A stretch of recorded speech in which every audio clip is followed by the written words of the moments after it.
All right, ladies and gentlemen, welcome back to the 7th episode of the Unprofessional Experts. Today, we've got a fun little lineup for you. We're going to be recapping this week's divisional round.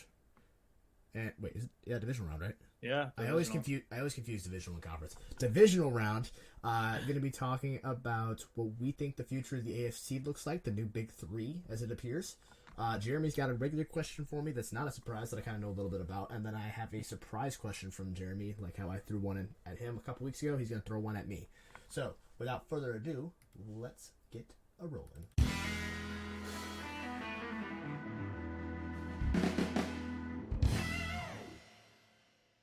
Still with the headset, doing good. It shifted. It didn't fall, but it shifted. It shifted a little bit. Jeez, man. All right, welcome back, everybody. Yes, See, constant schedule. We're doing good. We're actually recording on time. This episode's not going to go out late. It's going to go live at 7 o'clock on a Tuesday morning, just how it's supposed to. We're actually on time. Good things are happening. We're getting there. We're getting there. Well, let's go ahead and you just want to just dive right in? Yeah, I think we got to just get going. First game of the week was the Jaguars at Kansas City. And I don't think that game was a surprise to anybody. I think there were some people that were kind of hoping that Jacksonville would pull something out, a rabbit out of the hat or something, and it never happened. They could never really get going, and KC kind of just dominated the whole game. Patrick Mahomes, even without his ankle doing that great, still went out there. He's still doing another touchdown, didn't he? I do believe so. Yes, he did. He did throw another touchdown on that ankle. Yeah. So I mean, incredible performance from KC, and what you got to add? I mean, that's really about it. Honestly, it feels like a very clear-cut game. The biggest thing was just Mahomes going down with the ankle injury. But even then, Chad Henne went in and drove 90-some-odd yards down the field and got a nice easy touchdown. Not a nice easy touchdown, but did he get a touchdown or was it a field goal? I don't quite remember. I don't remember. I think they got a touchdown on that drive. I don't remember, but there was a big run. I will say though, that game was closer than I think a lot of people were expecting. I think 27-20. I think statistically it was closer, but I think if you kind of watch the game, it didn't ever feel close. If that makes sense. Not the only time it felt close was when Mahomes was obviously injured and can only do so much. I don't know what Shawn's doing right now. He's doing some weird things. Anyways, we'll continue. Dog's flying at the door. I had to let her out. She was being a little annoying. I didn't want to hear too much audio in the background. Chad Henne, he drove down and got him a touchdown. It was a touchdown? Okay. Yeah, I couldn't remember if it was touchdown or field goal. But, yeah, I mean, that kind of just... One thing I will say is I'm gonna give a lot of, praise to Kansas City for that. Because, very often you have teams that aren't super deep, but that team just kind of showed how deep they really were by just going down, and even though they didn't have Mahomes, best quarterback in the league, essentially, in my best quarterback in the league, I'm gonna say it. Even without him, they still were able to get up. They had quite a few big runs go off. They hit Travis Kelce. I believe that's who he hit for the touchdown, right? Was Travis Kelce? If I'm not mistaken. 2 times actually. Yeah, hit him twice, and I'm pretty sure the touchdown was 2. Yeah, and I'm pretty sure the touchdown from Chad Henne was the one to Kelce, if I'm not mistaken. But what's interesting, so I'm looking at the team stats right now for them. They were honestly pretty split right down the middle, even for both of them. Both of them all 349 to 362 total yards. The biggest thing, both had over 20 first downs. The biggest thing about this game, 2 sacks allowed by Jacksonville, 1 fumble, and an interception. Yeah. Honestly, if they sacks, whatever. I don't remember if the fumble came off of the sack. I want to say it did actually. I think so. I want to say you're right there. I think it did. But if they would not have fumbled the ball over and thrown an interception, I could see it. I could have seen the Jags squeezing out a victory. I mean, yeah, you could always. I feel like there could have been a possibility. Yeah. Only thing that hurt them was time of possession. Chiefs had 10 minutes longer. Yeah, that honestly kills right there. And I'm pretty sure a lot of that time came in that long drive with Chad Henne, where they were kind of trying to give Mahomes time to get back into the game. But yeah, time of possession and turnovers probably is what ruined that game for Jacksonville rather.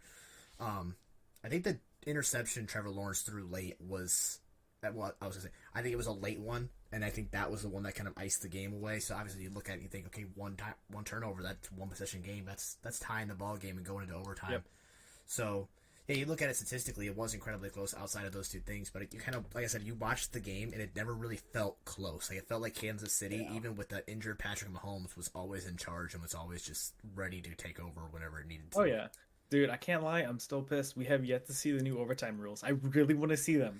Yeah, I want to see these new overtime rules, man. Are we gonna get into this? I want to see how it. No, I just want to see how it plays out. Compared to the old overtime rules. I don't like it's something new. We're gonna get into it. I'm calling an audible. We're getting into it. I don't like it. Listen, part of football, and maybe this is just the Bears fan in me in the big defensive side. Part of football is always making sure that you're not only doing the right things on offense, but you have to do the right things on defense. If you can't stop the team from getting a touchdown on the first drive, I'm sorry, that's football. Like, that's just how it's always kind of been. And so, to now give the other team another chance, yeah, okay, cool, but at the same time, if your defense just made a stop, I know it's easier said than done most of the time, especially since defense is the harder side of the football, because you never know what the offense is actually going to do. You're kind of guessing. I've always thought the defense in those moments needs to be able to step up just as much as the offense does. I agree with you, but imagine you're playing defense right now. Mm-hmm. It's fourth quarter. You've been in there for the last 8 minutes. Let's say they got an 8-minute drive, scored a touchdown, went to overtime. You lose the coin flip. Right back on defense. You had 3 minutes to rest up, and they do the same damn thing. Take another 5 or 6 minute drive down the field.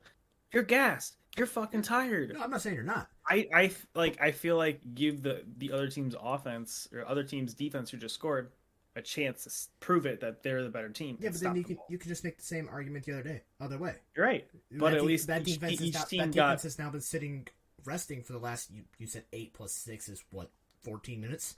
So you've got a team that's just been sat in for 14 minutes, and their defense is just as fresh as the offense going against them. Like, I get what you're saying, but at the same time, you gotta remember, they're making substitutions all the time. Those aren't the same people on the field all the time. Yeah, I know. And it works the same way for offense. The offense line, I can guarantee you, is just as gassed as that defense is. You go ask any offensive lineman in the NFL, they're going to tell you long drives kill them just as much as it kills that defense. Yeah, but I feel like both teams equal shots. Because, they're always having someone trying to push through them. Yeah, I get defense, you're trying to push through someone, but at the same time, you're always having someone push through you, like chop at your arms and stuff like that. You're going to be just as sore. I don't know, man. Jason Kelsey a few weeks ago was talking on his podcast about how after a long drive and they do that QB sneak with Jalen Hurts into the end zone, mm-hmm. First thing he does is he gets off the field and go get oxygen because he's gassed. He's a big dude. Yeah, they're all big. He is. Exactly. That's my exact argument there. He's just as gassed as the defense. Yeah, you don't swap him out. That's the thing. You don't swap offensive. No, I'm talking about swap him out as in give the defense, the people who play defense, give them a shot on offense.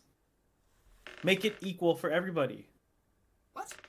Do you know what I'm talking? Are you saying put defensive line on the offensive line? No, I'm talking give each team a shot at offense and defense. I don't like it.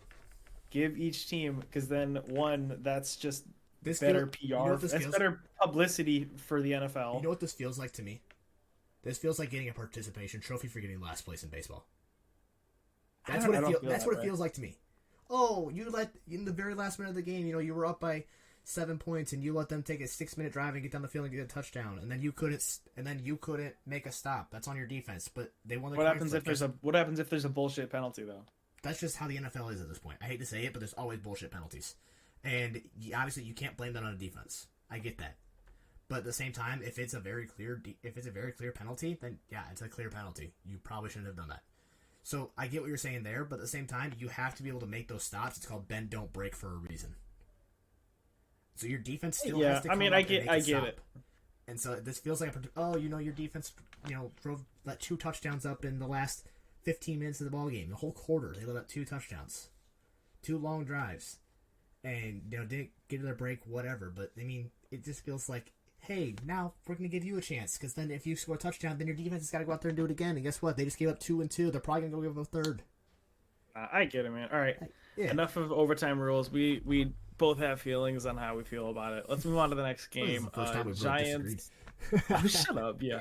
But Giants at Eagles. Obviously, the Philadelphia Eagles just steamrolled this shit out of the Giants. Yeah, that was not close.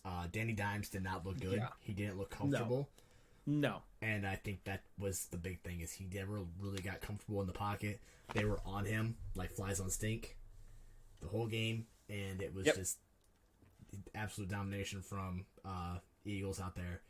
I think they put the backups in, didn't they? If I'm not mistaken, they had Gardner Minshew out there for the last couple snaps. If I'm not mistaken, maybe to just kneel or something, but he has no. I could have sworn Gardner Minshew was out there for the last couple snaps. I don't see any, but like the way so. It seems like the Giants they took everything they knew about being their football, like running football, because that's what they've been with Saquon and Daniel Jones, threw it out of the fucking water. It was like they tried. So, football is just as much of a game of chess as it is a game of football, if you would think about it, because this comes down to head coaches trying to outthink the other head coach. Yep. My guess is because these teams have already seen each other twice, and both times Giants ran the football and both times they lost. My guess is the Giants tried to outthink the Eagles, and the Eagles outthought the Giants. They were like, we're going to prepare for them to pass the ball because we beat them twice running the ball. So we know if they come into this game running, we can revert back to what we did and it's going to work. So we're going to prepare for them to pass the ball. The thing that it surprises me. Well, okay, no, I see the reason why they got dominated. 5 sacks allowed by the Giants. Yeah, and 1 interception. Yeah, their offensive line needs help. But the weird thing about it is they had Saquon going. He had 9 carries for 61 yards. That's an average of almost 7 yards a carry. Yeah, but the problem why didn't you stick with it? Because here's the problem: when you get down in football games, you have to catch up quickly, and running the ball is going to run the clock. And when you're simple. down, you don't get down. That's not exactly how that works. That's exactly how it works. In theory, yes, that's how that works. But what I'm saying is, when you're down, especially if you're down by 3 possessions, you don't want to be running the ball and you don't want to be running the clock. You don't want to be in control of time of possession if you're losing that football game. Because now guess what the Eagles are going to do, and what they've done well all year. They're going to run the ball and run the clock and the time of possession on top of that. So now you got 2 teams running time of possession, and you're still losing. So you have to pass the ball, and you have to put the game in Daniel Jones' hands. And honestly, from what I saw, I didn't see the whole game, but from what I saw, there was a lot of drops. I don't know how many drops there were that game, but there was a lot of times I saw receivers getting hit right in the hands. They were dropping the ball, hitting the chest, dropping the ball, and they just. And that was kind of the story earlier in the season, if I'm not mistaken, is that the Giants could not hold on to the football when they got passed to them. And they finally figured it out, and then they came into the game last week on fire, caught almost everything that was actually like on target, essentially. And meanwhile, this week, they just got back to their drops. They had nice feet for hands.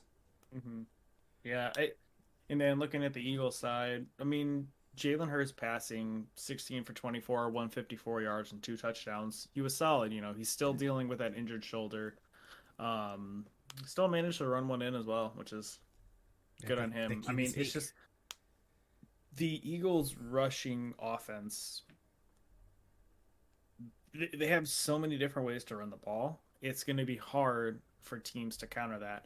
Honestly, what better team to counter it, though, than the 49ers? Yeah.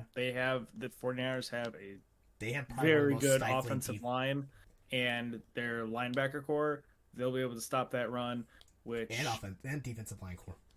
Yep. And then, which is going to make Jalen Hurts rely heavily on his throwing, which we don't fully know, I would say.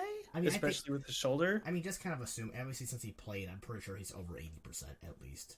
And plus another week sort of rest, not exactly rest because you're practicing and whatnot, but you're probably going to have a fully ready to go 100% Jalen Hurts. But now you've got the struggle of you take the run game out of it, those guys are going to drop back in coverage, and we saw 2 picks against Dak. You've got great. I think if there's the best defense in the NFL in my mind is 49ers. And they're going up against the Eagles, which I'm pretty sure statistically this season was the best offense in the NFL. They had to be up there. They were top 5, I know. And I know 49ers were the same way, top 5 defense. And so now you've got the best, one of the best defenses coming into one of the best offenses. And yeah, this is a conversation for tomorrow, or not tomorrow, Thursday. But yeah, I mean, going back to just Eagles Giants, just absolute domination from the Eagles. Giants never really stood a chance, and they just wiped the floor with them. That's all you can really say about it. Pretty much. All right, moving on to Bengals Bills. I was gonna say game of the week. But, like, it's hard to say. Like, that wasn't the game of the week for me. I No. even said on Friday that this was the game of the week. I lied. It wasn't. It was not the game of the week. It was a. Don't get me wrong. That first quarter was some of the best football I have ever seen from a single team.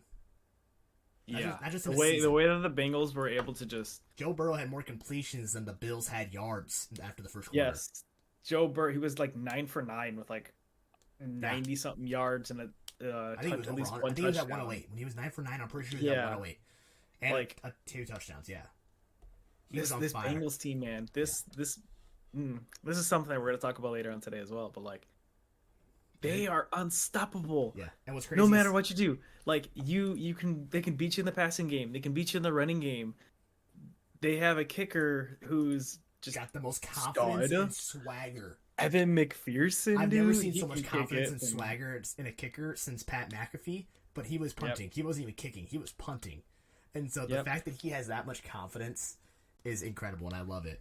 But not only talking about the offense, their defense, though. Yeah, Their defense stepped up, held one of the best offenses in football to 10 points. Yeah, their offensive line. At home, too. Yeah, their offensive line stepped up huge. With 2 people out, too. Yeah, the left tackle, I can't think of his name off the top of my head, but I watched the first, I think I actually was able to sit down and watch the first half, and then the fourth quarter I was able to watch. The rest I was out doing stuff.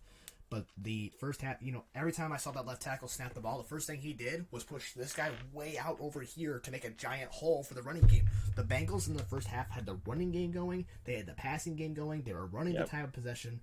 Final stats for you on that game, in case you were wondering. Passing yards went to actually the Bills with 262. Bengals had 240. Rushing yards, however, this tells the story right here.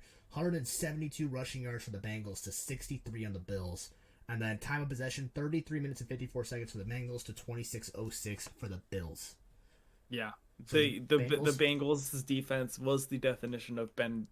Bend, don't break. There wasn't even no break, really. Just bend. One touchdown, but one touchdown, okay. A break is a touchdown. A break, that's always the count. Bend, don't break is give up a field goal, not a touchdown.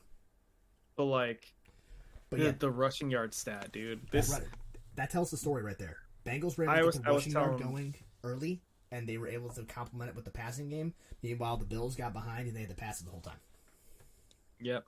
But which is surprising though, because the Bills are that pass first offense. But when they're going up a good team against like the Bengals, they know how to counter that. They know what to do. They know you're not going to run the ball because who are you fucking running it with? You don't have a running back. Your running back is your quarterback. Yeah, that is it. The Bills' offensive scheme seems to be put everything on Josh Allen and hope he doesn't make a mistake. And I'm sorry, but when Josh Allen is your leading rusher and your leading passer, he's going to make mistakes. He's going to fumble the football. He's going to throw interceptions. Yep. He's going to get gas. He's going to get tired. And there was drama on the sideline on top of that. And so, and that's another thing we can get into maybe later this week, talking about that with Josh Allen and what do you do? Where do you go? You've got, I almost said Stefon Diggs. It wasn't Diggs. No, it was Diggs. Yeah, it was. You're talking about Diggs coming up and yelling at Allen, yeah. I hate former Minnesota wide receivers because I mix them all up. Yeah, dude, it's crazy. Like But I was telling Shawn this earlier. The Bills will never do anything if they will never establish a run game. If they do not draft a running back or sign one in this offseason somewhere, they will be in the same limbo position. Oh, the Bills are going to win the Super Bowl. They have the best record in the NFL, in the AFC, blah, blah, blah, blah, blah. Okay.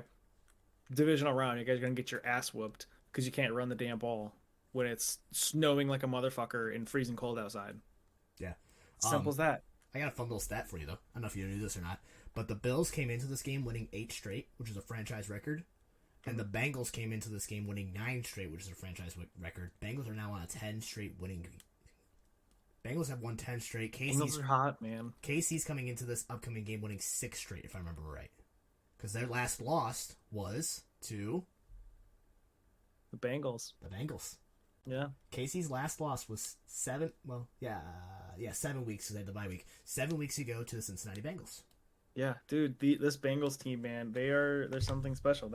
I mean, why we picked them to win the Super Bowl. Yeah. It's as simple as that, man. They look like the best team in the NFL overall, in the NFL right now.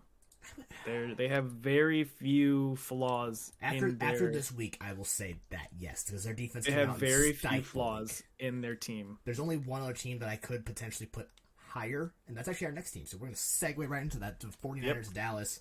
I think just kind of talking about 49ers, I think are the only team that might be a little bit better. I talked about winning straight games. You know the 49ers are on a 12-game win streak. Yeah, that's they insane. Started the season 4-3, and they ended the season 14-3, and then they've won 2 on top of that. So they've won 12 straight games. This is their fourth conference appearance in the last 5 seasons. It's insane. This 49ers team. I think a lot of people I wouldn't say counted them out. I would. But like, they put them on the back burner. Yeah. Everybody was like, oh, I think the Rams, the Cardinals are going to be the number 1 teams in the NFC West. And then the Niners are just going to be maybe a team that can sneak into the playoffs. I can't say I wasn't one of those people. Coming into the season, I was very skeptical when they handed the keys to the kingdom to Trey Lance. Trey Lance, yeah. Everybody was. That's why. Then they lost the game to the Bears for week 1. Mm-hmm. So then I was really like, they ain't going to do nothing. Sucks. They going to do nothing. And then he went down. Jimmy G goes in. And then Jimmy G goes down. And then Mr. Irrelevant comes in and just... Yeah. Absolutely. Setting just on fire. He's what now? He's 6-0, isn't he? Starting? 7-0 starting. Yeah, he's 7. The 49ers are... That's what it was. The 49ers are now 7-0 since Brock Purdy comes in, and 8 as a starter, and 8-0 since Christian McCaffrey has come in as a starter. Yeah. It's incredible. This team's stats. Different. They have, and you know what's even crazier to me? I'm gonna read you the stat line. All right, just the numbers. I don't know if you looked them up yet or not. I'm just gonna read you the numbers, and you're gonna tell me what team you think is what. Total yards for team number 1 is 282. Passing yards 199. Rushing yards 113. Team 1. That was team 1. Team 2 had total yards of 312, 206 in the air, and 76 on the run. Who is 49ers and who's Dallas? I'm going to guess 49ers team 2, Dallas team 1. Wrong.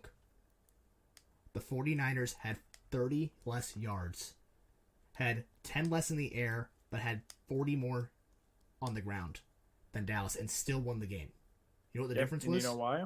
Interceptions. 2 turnovers to 1, and a time of possession of 32-53 to 27-07.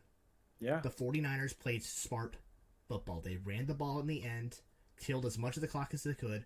Dallas, with very questionable time of possession, running the clock down when they were about to punt the ball all the way down to 12 seconds. What are you doing? Get out there. This is the stupidest shit they could ever do. Get it back. We need time because we have no timeouts. And all they're going to do is run the ball. Punt the ball. Yeah, like, it's the thing that surprises me most is I would say Brock Purdy probably had his worst game starting. Yeah. He still did good. He still did. That's an incredible stat right there. That beat Brock a very Purdy probably good defense, too. Had his worst game. His worst game starting was 1 yard under 200 yards passing. Yeah. He got sacked quite a few times, and I think that especially he got sacked twice. Yeah, but he was pressured a lot. I know that for a fact. He was pressured quite a bit. From what I was watching, he seemed to. But he did a good job of getting out of the pocket though, and escaping and buying himself time. And even when there wasn't anything open, I saw him took off quite a few times. I didn't know he was much of a rusher, but he took off more yards than I would have thought. But yeah, the 49ers. Nobody really knows about him. Nobody knows that he has this. I wouldn't say dual threat, but he has the ability to run. Dual threat. You have to keep that linebacker over the middle just in case he does run, because you never know. Yeah. Receiving wise, like, they did good. George Kittle, almost 100-yard game. George Kittle was on fire last night. Debo was kind of quiet. He only had 45 yards. Even rushing, like, nothing too impressive. This is a very defensive. You said he had 45 yards for Debo and 101 for Kittle. No, Kittle was just under 100. Just under 100? And Debo had 45, yes. Kittle had 95 yards. So 95 plus 45 is what, 140? I don't know. Math is hard. Those two, you're talking basically 3/4 of the yards went to Kittle and Debo that night, passing-wise. Because with almost 200 yards passing, 140 is just about 3/4. Yeah. So you kind of say silent, but like they were the two that everyone's eyes were on, and they still got it done. And then Christian McCaffrey went out and did what he did, along with Mitchell. Yeah, the backup running back. I can't think of his name off the top of my head. And Debo probably had a few rushes in there too, if I'm not mistaken. So this 49ers team, even without being the most explosive on offense, their defense held up, and they are so methodical on what they do, and they're so careful. And that's what the difference was. The 2 turnovers against Dak, which that was the biggest thing. I kind of even texted you. Who would have thought that the guy who led the league in interceptions thrown this year, even though playing 5 games less, still led the league in interceptions, would throw an interception to the team that's forced the most interceptions all season? Who would have thought that? It's insane. Like, I sure wouldn't have. Said like yesterday, CeeDee Lamb had himself a game. 10 receptions, 117 yards. He was balling out. Yeah, but 117 out of those 206. You think they lock down CD just a little bit more, right? Even you get him down under 100. You're taking 30 yards off the board. Do you see the there's so many memes. Did you see the parlay that the guy put that won the first touchdown score? Some dude had a first touchdown score parlay, a 4-leg parlay, first touchdown score, $5 to win $72,000. I think I did see that one. Fucking insane. Yeah, there was a lot of first touchdown parlays that were incredibly close. First off, I want to talk about this too. The first out of the 4 games, 3 of the first touchdowns went to tight ends. Yeah, Kelsey, Schultz. That's pretty crazy. Kelsey, Schultz, and then it wasn't the Bengals Bills. It was the Eagles. Oh, yeah, Eagles. I know you're talking about. Yeah. But yeah, 3 of the 4 went to tight ends, which is insane because tight ends had terrible years this year outside of Travis Kelsey with his 12 touchdowns. So, where do the Cowboys go after this? Back to the drawing board. Like, so they had. So I told Shawn this. They had every chance to win this game. Oh, they kept it close the entire time. It's just those 2 turnovers killed them, and their stupid clock management. Can we talk about that final play? That was the worst. That might worst have play been in the NFL history. That might have been worse than the Colts. Worse than the Patriots one earlier this year. That might have been the Patriots one. That wasn't a bad play. That was poor execution for that. It was a bad play too. You're talking about Patriots Vegas.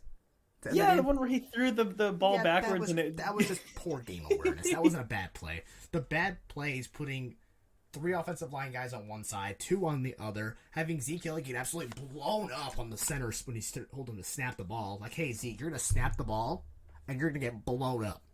Yeah. And then you put a couple skill guys. That was almost that. I'm still going to say almost, because it wasn't quite as bad as the annexation of Puerto Rico. That was worse. Man. That was worse, I think. That Colts play, that might have been worse than the this annexation of Puerto Rico. I thought that was what that was called. No, annexation of Puerto Rico is whenever they remember the Miami Miracle a couple years ago when you keep lateraling the ball. Oh, I thought you were talking. That's the annexation of Puerto Rico. Which no, one was... The Colts thing, they were just trying to draw them off sides, and the center didn't know that, and the center snapped the ball. How does he not know that?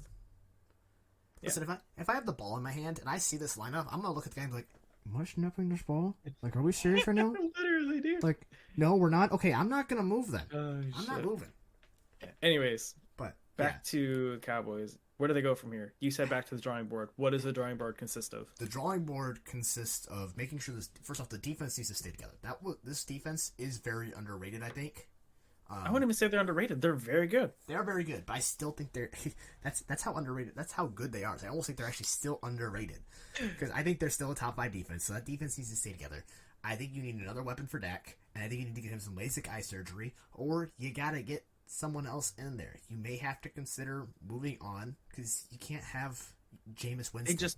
They just paid Dak though. They did, so they're gonna be in salary cap hell. I mean, yeah, and you've also got Zeke too. Yeah, dumbest. So we overpaid for him. If you're gonna pay a running back, give him. If you are committed to Dak, then the first thing you're doing is you're putting him through just accuracy drills. You're teaching him how to read a defense and where they're gonna be. Don't stare down your receiver. You're reteaching him basically everything. You're taking him back to the drawing board and you're reteaching him everything. And then on top of that, you're gonna trade Ezekiel Elliott. You have Tony Pollard in the backfield. You don't need Zeke. And I like don't I think have a team said, is going to trade for Zeke. well, then you're going to cut him or you're going to do something because you can't afford that contract. If you want Yeah, to keep because I already Dak, you know can't afford that contract. And whenever Micah Parsons' contract's coming up, dude, they're going to pay him top dollar. he's going to He have to. deserves it too. Micah Parsons been balling the fuck out. Yeah. And I think the hard part is, you look at it and you want to keep both those guys. But like I have said for years, you do not pay the running back. They're a dime a dozen. Your backup running back, I'm pretty sure Tony Pollard did lead the team in rushing yards, if I'm not mistaken. Not in touchdowns. He led the team in... Yeah, because so Tony Pollard was their main long distance running back, get the big chunk yards, versus Ezekiel Elliott was in those like you want to know what Zeke is? Third and one touchdown goal line things. Zeke's a fullback. Yeah. In this offensive scheme, Zeke is a fullback. So one, why you pay a fullback that much is beyond me. And two, like I said, you don't pay a running back because now you're in cap situation. You're in cap hell. Yeah. And you've got a running back who you're paying way too much money. And you're trying to keep a quarterback now who needs more weapons because CeeDee Lamb is not enough. I'm sorry, but T.Y. Hilton is not enough. And T.Y. Hilton's not going to be able to play at a high enough level for a long amount of time. Yeah,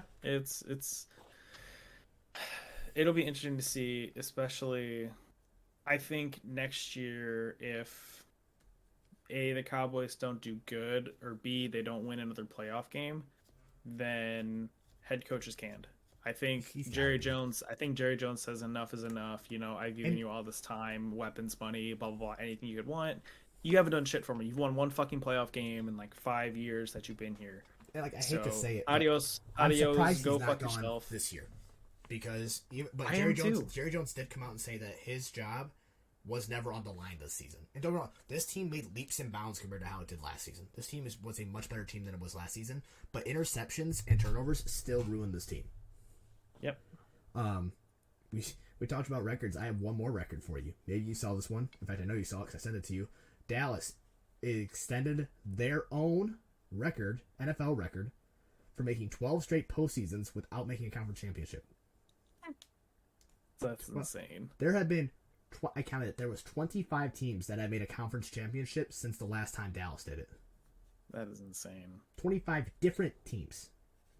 So I got a funny thing for you. Yeah. So did you see the Cowboys Twitter? No, I did not. So the official Dallas Cowboys Twitter tweeted the following: Dak Prescott gave the ball away twice in the narrow loss to the 49ers in a matchup the Cowboys had a chance to win if they didn't again generate self-inflicted wounds. Wow. They just threw shade at Dak's fucking forehead. Yeah, that's that's insane. Whoever's in charge of that social media team probably just got fired. Oh yeah, they are not paying. Like honestly, that person was probably like, you know what? I don't even want to be in charge of this team. I'm out. Yes, that's hilarious. Not the smart move by their PR. They're gonna be in. Yeah. What do we want to hit next? Because at this point, we've wrapped up this season, these couple games. Let's see. Do we want to go to the future of the AFC, or do you want to go to your question or surprise question, or what are we hitting next? I'm letting you pick. Let's go the non-surprise question. So my non-surprise question to Shawn was, who out of the 5 A-list commentators for the NFL, so you got Fox, ESPN, NBC, Amazon, and CBS, where do you rank them all? Like 1 through 5? I didn't know that was part of it. I wrote down who my favorites were, like my favorite. Okay. My favorite okay. Who's your? Give me your top whatever. How many you wrote down? I don't know how many you fucking wrote. I've got my top 3 picks and then just my top individual. Right. Let's hear your top 3. Kevin Burkhardt and Greg Olsen. Last night, I think those two were absolutely incredible. I loved it. I think it also has a soft spot for me because Greg Olsen was a Bear for a long time, and he was one of the first tight ends I fell in love with. He was there when I first started watching football, so Greg Olsen holds a little bit of a place in my heart. But just listening to those two last night, they were absolutely incredible. They were super insightful, and I kind of like. You're gonna kind of notice a trend with my rankings here. I like when players give their insight on what they think's gonna happen and what has happened. My next pairing, I have Tony Romo and Jim Nantz. More for Tony Romo than Jim Nantz, and even then, it's these guys border number 2 and 3 for me, but I put them slightly above for just maybe different reasons. Tony Romo at times can be a little bit of a lot. Don't get me wrong, but when he's on, he's on. Like you can kind of tell almost game to game. Tony Romo's still in and out, and so when he hits his consistency and his stride, I think Tony Romo is one of the best broadcasters because I love being able to hear him go like, they've got triple flex out right. It gives such a different insight to the game that you don't get from those other players, much like how Greg Olsen does with Kevin Burkhardt. Those two, and so I love that. Like I said, he has those in and out moments, and that's kind of why I have them at 2.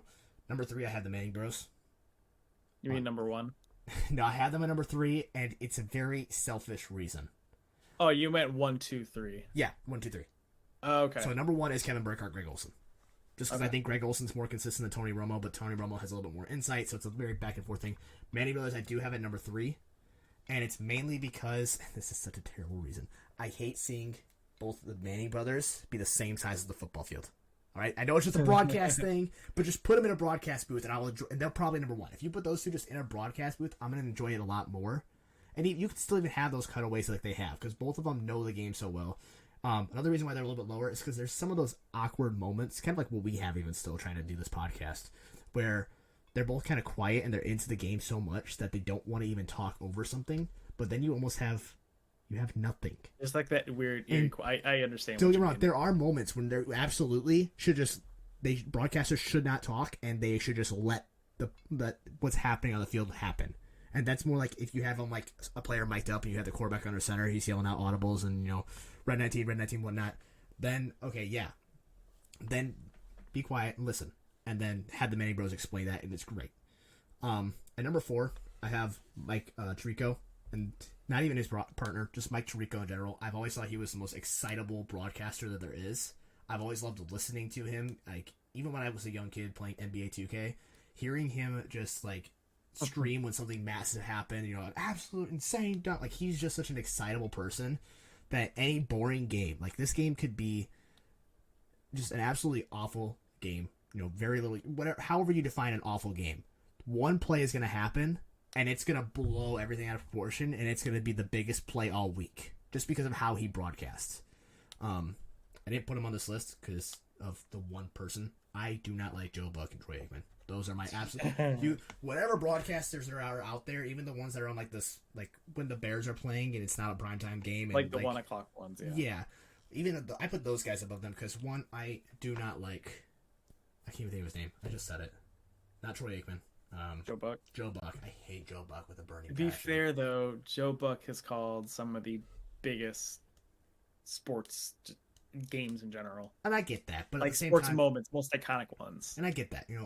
I give him a little bit of leeway for 2016. All right, the Cubs won the World Series, but then again, I look back at it, and when Atlanta won the final game, you remember that cast, don't you?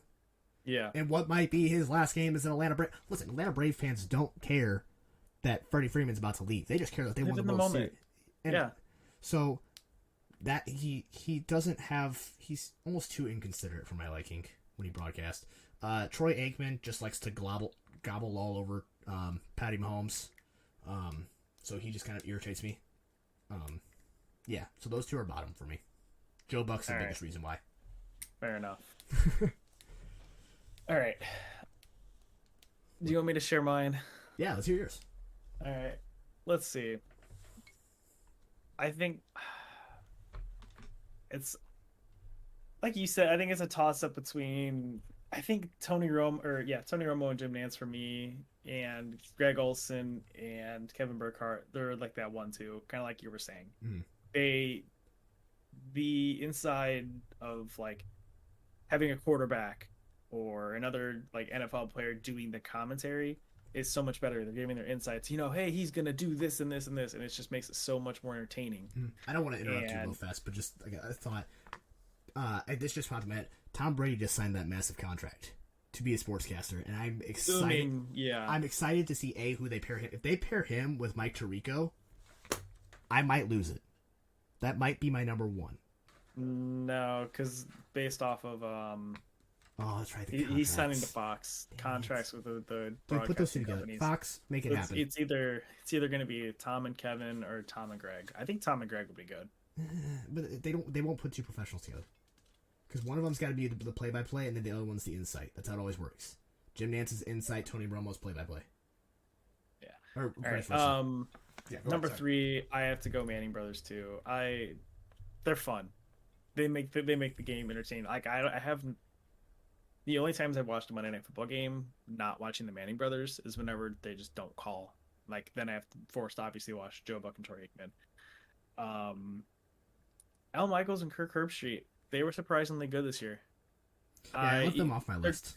Their games were shit. You know, all the Thursday Night Football games were pretty much shitty and nothing even happened in them. Mm-hmm.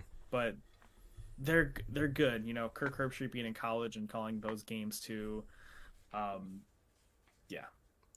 But all right. Well, let's move on here. So, me and Shawn were talking. Obviously, I'm sure all of you know Big Ben, Peyton Manning, and Tom Brady. Those are the big 3 names in the AFC from late 90s all the way up to 20, like 13, 18, 15? 19. You gotta think when Manning left. 16. You gotta think when Manning left the Colts. It's a little bit different. He went to the Broncos, though. Yeah, but it was different. He still went to one Super Bowl and won the other. It was different. I don't quite count it at that point. I cut him off in like 2013. Yeah. Anyway, we were discussing... I don't remember which one of us mentioned it, but at this point, we are starting to see the new trio of the AFC. Before, we had Patriots, Steelers, Colts, and now it appears as if we're having Bills, Chiefs, Bengals as the next big trio. And so, you know, we kind of posed the question of who is what team. You know, we've seen the Bengals and the Chiefs match up together 3 times. The Bengals and Bills just had their first matchup of what should have been the second one. And then the Bills and Chiefs have gone together a few more times since, and we're only counting since Allen, Mahomes, and Burrow got there. Bills and Chiefs have gone against each other a few times. I'm going to throw a couple numbers at you. Bills versus Chief goes 3-2 to Bills. Believe it or not, Bills have won more games. However, both of those Bills losses have been in the postseason. And then if you look at Bengals Chiefs, the Bengals are 3-0 against the Chiefs. Burrow is 3-0 against Mahomes. And then if you look at Bengals Bills, obviously the one that just got canceled, and then the one that happened last night, Sunday, Bengals are 1-0 against the Bills. So you kind of have to look at it as, okay, what I thought was, who is what team at this point in time? And way too early, it's looking like the Bills are going to be in essentially the next Colts. I would have to disagree with that. I think the Bills... You want me to throw numbers at you? And see what you think. I think the Bills are the new Steelers. They because you know how with Mike Tomlin, they haven't had a losing season in what, like 19 years. Why are you giving me this fucking face for? Because what did you just say? The Bills are the new Steelers. Yeah, see, I don't agree. Like when you're comparing those 3. I'm gonna throw these numbers at you. Ready? So Brady versus Manning when Manning was a Colt. Brady won that series 8-4, and this is their career. Brady versus Roethlisberger was 8-2. Brady, and then you have Manning versus Roethlisberger. Manning was 2-1 when he was with the Colts. I believe Roethlisberger's actually only beaten Manning the one time, and then if you include when Manning left, I believe it was that the Brady was still 3-1 when Manning was with the Broncos. And I don't know. Manning is 4-1 against Roethlisberger. So you look at it, and you know, I kind of see what you're saying, but I'm going more off of, I guess, team record more than just quarterbacks. And then I just told you the team record. I don't know. I picture that because I picture Brady and Manning like Mahomes and Burrow, and then that's like the Colts and the Patriots, and then the Steelers are just kind of that one-off team that's like, you know, they're doing good, but like it's not as good as the Colts and Patriots. You're actually more okay. I think that's the way that I would compare it, because Burrow, honestly, I would put Burrow as Brady. I'm kind of thinking the same thing. I think Burrow is Brady, Mahomes is Manning, Allen is Ben. That's the way that I picture it. But see, here's how I'm also kind of looking at it. I'm looking at it as the Bills are the Colts because the Colts never really. Let's be honest. The Colts never put that team around Manning. They gave him the weapon. They gave him a decent O-line, and they gave him a decent defense. But they never built that team around him. The Colts actually had somewhat of a running game. Bills really don't. I agree. I'm actually going to say Chiefs are with Roethlisberger because they don't really lose a lot. They win enough games. They make it in. They make it to the AFC Championship. However, where they lose to? Brady Burrow. So that's kind of like my only difference there. That and like Brady has that not Brady. Burrow has made that connection with the tight end. It seems like over there, he seems like he's going to start lighting up the league. He's got the wide receiver 1, which I think is the only difference is he actually has a solidified wide receiver 1. Oh, that brings me to another point. We got to talk about that next week at some point. That thing I texted you about. Yeah, sorry. Just the wide receiver 1, Bengals, Burrow. You know where I'm going with this.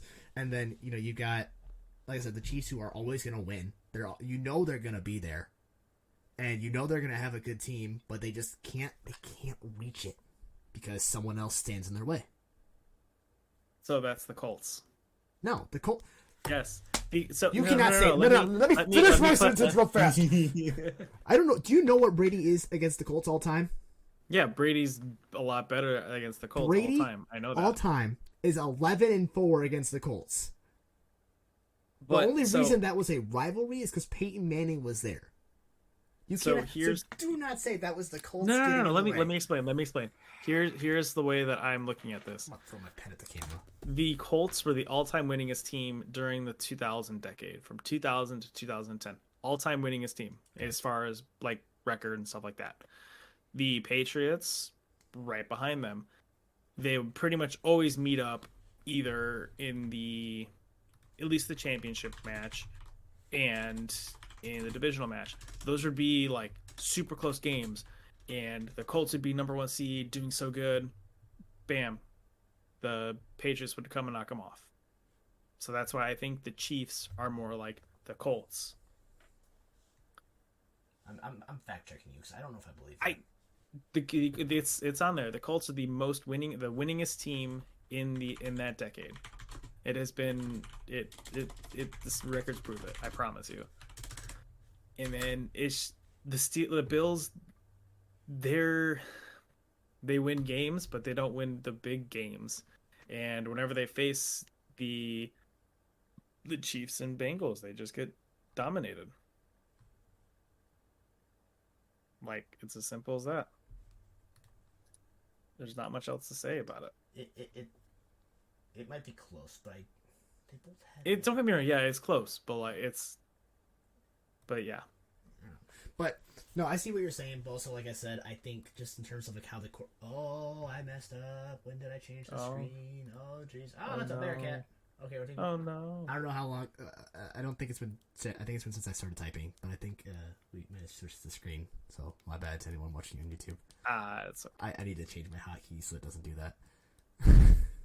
Whoops. Unprofessional. Exactly. Unprofessional. That's what we do. All right. Listen, just be surprised I have a notepad with stuff written. You can't see it. There you go. I actually have stuff written this time. All right.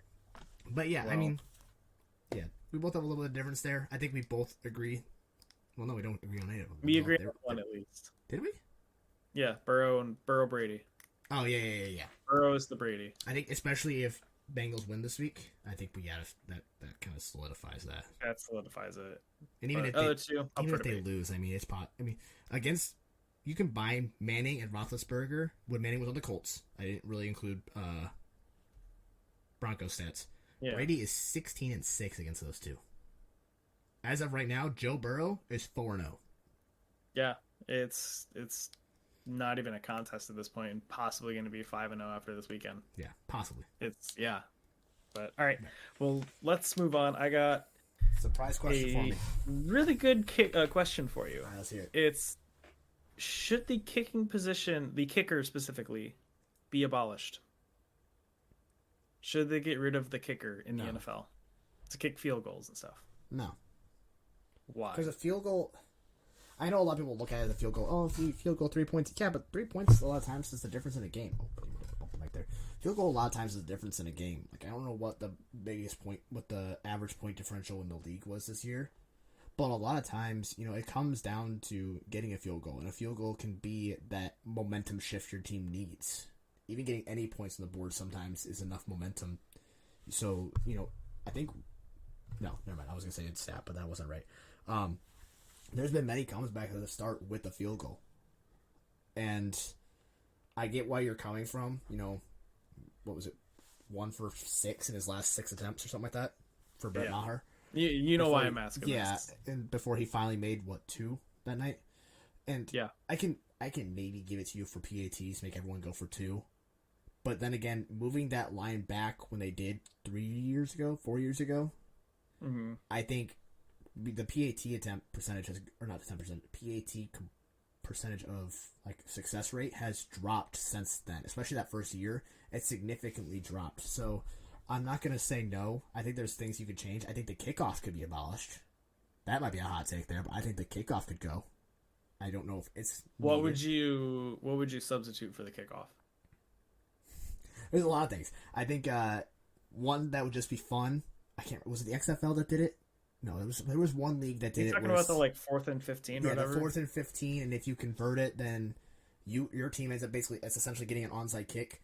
And I don't remember what it was if you didn't get it, but yeah, there's something like that. You could always do just team gets it on 25, and then if your team wants to try and get the ball back, essentially an onside kick, then you do the 4th and 15 thing. Or 4th and 10 maybe. You kind of mess around with that and play with that. But I think the kickoff is the only thing that I would maybe consider abolishing, just because at this point kickoffs are useless. We talked about parlays earlier. I saw another parlay. It was that all 4 games start off with a kickoff. Or a touchback. With a touchback. I did see that I'm one. sure 3 out of the 4 hit. Did it hit? 3 out of the 4 hit. The Bills did not, right? Exactly. Okay, I couldn't remember if that one ended up started with a touchback or not. But yeah, 3 out of the 4 playoff games. So obviously you're looking at it and you're thinking, okay, these guys are trying to play the smartest football they can. So they know, is it better to just kick it out of the back of the end zone, or is it better to have them bring it up? And 3 of 4 teams said it's better to just kick it out of the back of the end zone. One, it's safer. And the NFL is all about trying to keep their safety up. So it's safer. And on top of that, I feel like the kickoff at this point is more just a kind of whatever thing. Interesting. So... Interesting what I said, or did you find something interesting? No, I found something on Twitter. Okay. So Stefon Diggs tweeted the following. Just now? Recently? An hour ago, looks like. Oh? Want me to be okay with our level of play when it's not up to the standard? Nah. That's some big words right there. Yeah. That is some big words. And Let's get in. I think we're gonna say this for Thursday, but we don't really have a whole lot more to talk about. Let's get into this. We're running out of time. Stefon Diggs is not going to be Stefon Diggs will not be a Buffalo Bill next year. I don't think so. I think, for those of you who don't know, there was a lot of drama on the sideline. He was yelling at Josh Allen on the sideline late in the game, and then preceding the game, let me read this tweet to you real fast. I can't even say it. At Joe Buscalagia tweets, Bills wide receiver Stefon Diggs darted out of the locker room with all of his stuff before some of the Bills coaches were even down to the tunnel area. Practice squad running back Duke Johnson stopped Diggs before he left the stadium and brought him back into the locker room. He left a few minutes later. And I get, people are saying don't read too much into it. Stefon Diggs has always been a very super emotional player. He's always played with his heart on his sleeve, and he's always been that kind of player. And so I get that one. Okay, don't read too much into it. But now the tweet afterwards, this is the kind of the time. I do not see. When is his contract out? Oh, he's got 3 years left. Remember right? But he is, like I said, he plays with the heart on his sleeve. But after it's been about it's 6 o'clock, so it's been 24 hours since the game ended. It's 6 o'clock. He just signed a new deal. That's what I thought. 4-year, $96 million. Yeah, so he's got 3 years left on his contract. Damn, he's under contract. I think it said till 2027, I believe.